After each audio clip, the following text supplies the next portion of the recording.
Hello everyone to your data structure lecture. I'm Professor RVD and we are continuing with the second half of the array implementation of Stack part 2. That's your fourth topic of the second module, Stack and Queues. Fine, so we'll resume the implementation where we have left and then we will start writing the main function. So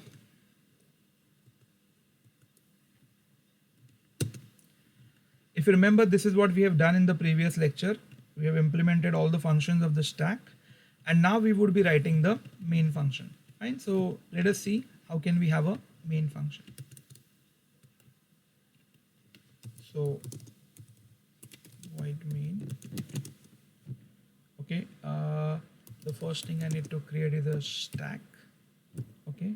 Along with that, maybe I need choice because I'll be making a user interactive program and EL. So CLRSCR. Fine. So the very first thing is x dot toss should be made -1. Now why x dot toss and why not x arrow toss? Very obvious. X is not the pointer to structure, but x is a variable of the structure. So we are using the direct member access x dot toss. Now this x I'll be passing to all the functions by reference. So I'll be passing the address of x, and hence all my functions are accessing stack star t. So that t is nothing but pointing to x. So whenever I say t arrow s, it is x dot s. Whenever I say t arrow toss, it is x dot toss. Okay. So I start with while one, which is a very beautiful option. That is for infinite while loop. So whenever I wish to exit, I would break. So I would say enter choice. First one is, let's say, push. Second one is pop. Third one is stack top. Okay, let us continue. We have more choices, so I'll go on the next line. Printf. Fourth one would be display, and then the fifth one would be exit. You would see we have not kept the isEmpty option as a choice here because isEmpty is used for internal processing. Okay, so let us take the choice. So %d %ch. You can clearly see if the choice value is 5, I wish to exit. So I would say break. If it is not 5, I have to enter within a switch case. Fine. So let us start with the first case. Case 1 says you have to push the element. So obviously I would ask for the element, enter element to push. Okay, which obviously can be taken as ELE. And now you see how exactly I'm calling. I'm calling push. Which stack I need to push? The variable name is x. So I'll be passing the address of that x, which goes there as stack star t, and then the same ELE I'm passing. Okay, just to check whether it is being properly pushed or not, one can very well call function display.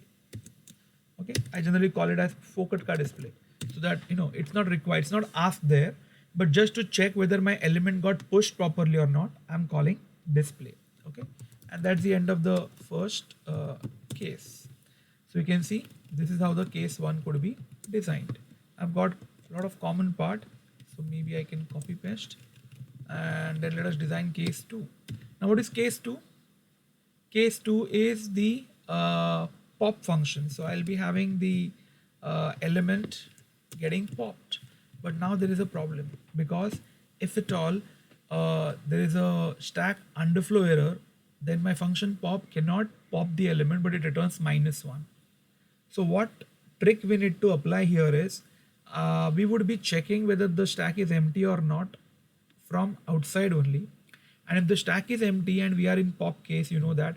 So we would ourselves declare it as a stack underflow, and we will avoid calling function pop. Okay, so that my pop is getting called only when the stack is not empty. So if at all my pop is returning -1, I'm still very sure that it is a popped value, because I'm not calling pop when the stack is empty. But still, the checking and all what we have done inside is proper, because as a function it should do checking. Because we have a trouble, this is a kind of an adjustment that we are doing. So see how exactly that will be done. So I'll be checking if is empty. Now I'm calling is empty from outside, so I'll be passing address of x again. If it returns true, then I simply have to say printf stack underflow. Okay, and then obviously don't say return because I don't want the program to stop here, but it should rather continue with the other cases. So else, the other part should be in else. Now what else I have to do? I have to call pop. So again, I'll call pop. Pop needs only the structure. Okay, so after I pop, I need to call, as in I can call again focus display, so that it would rather show me whether the element got popped or not, and then maybe I can put a break. Now similarly, I have my third case, which is stack top. So let us see.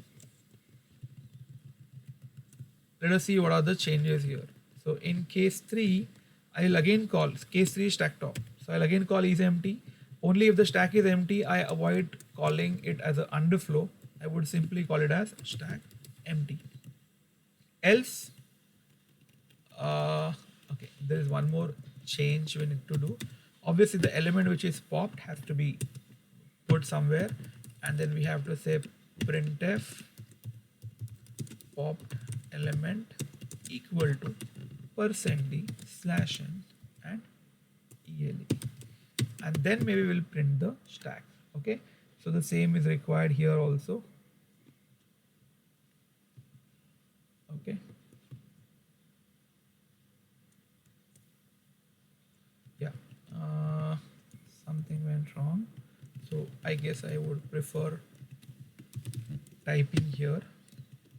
So ele equal to, let's say, stack top %x, then I would say printf, okay, printf stack top equal to %d /n ele, and then I'll call display. Okay, so that is my case 3. Case 4 is pretty simple. Case 4 is nothing but display. So I'll call display without any checking because display checks it inside. We need to do extra checking for case 2 and 3 because of their return value, and that problem we don't have in display. So I would simply call display. Break. Maybe we can keep a default case which will simply say printf invalid choice, and anyways it's going to repeat for taking extra choice, because unless we say 5 it's not going to come out. So that's the end of switch case. That'll be the end of while, and then we can put a get ch, or we don't need get ch here because anyways unless we say exit it's not going to come out. Okay, so let us check.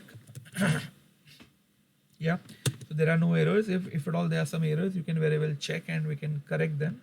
So I'm running. Okay, you can see these are the things. Now initially stack is empty, so if at all I try pop, it says stack underflow, you can clearly see, and it again asks for the choice. Fine, by mistake if I given any other choice, it will say invalid choice and it will politely ask me again to enter the choice. Okay, if you have seen that we've kept the stack capacity as 5, so let us check the overflow error. So let's say I'll put some elements which we'll be able to remember. So 10. Okay, by mistake I had given popped. So again element got popped. So see what has happened. I had pushed 10. Can you see 10 here? Yes. Then I had entered choice. I had put by mistake 2. So which is popped. So popped element is 10 and my stack is empty. Okay. So again I'm pushing. Let us say 40. Again I'm pushing. Let us say 50. I'm pushing. Let's say 60. Pushing 70. Pushing 80. Can you see that? Can you even see how they are getting displayed? Isn't it getting displayed in the way they're going to go out? Because last in first out. So 80 would go out first. Now see, the capacity is reached. Now if I try one more push, it will ask for element. Let's say 90. But it says stack overflow. And can you see the element is not getting pushed? Okay, so if I now see stack top is 80.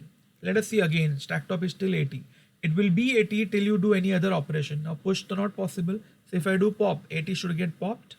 And now you see the stack 70, 60, 50, 40.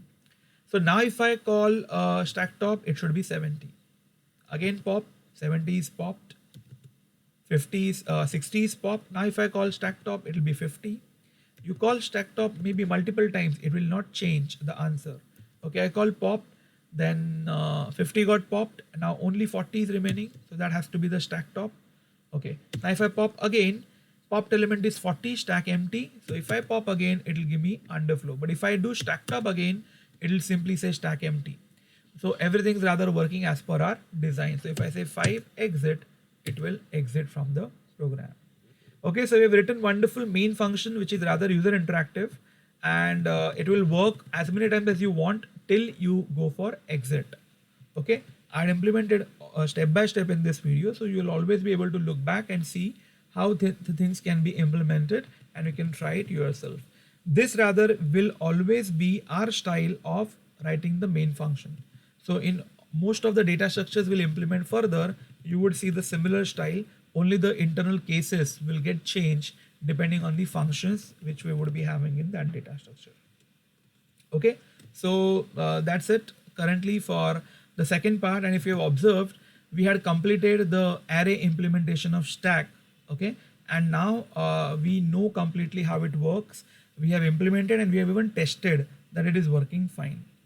Okay, so after that, the next we would go ahead with would be other topics that we have to learn about stack. Like there is a concept of two stacks with single array. Then we have applications of stack, and we have to implement some of the applications. Okay, and so on. So currently that's it for now. In the coming lectures, we'll see other topics related to stack. Thank you.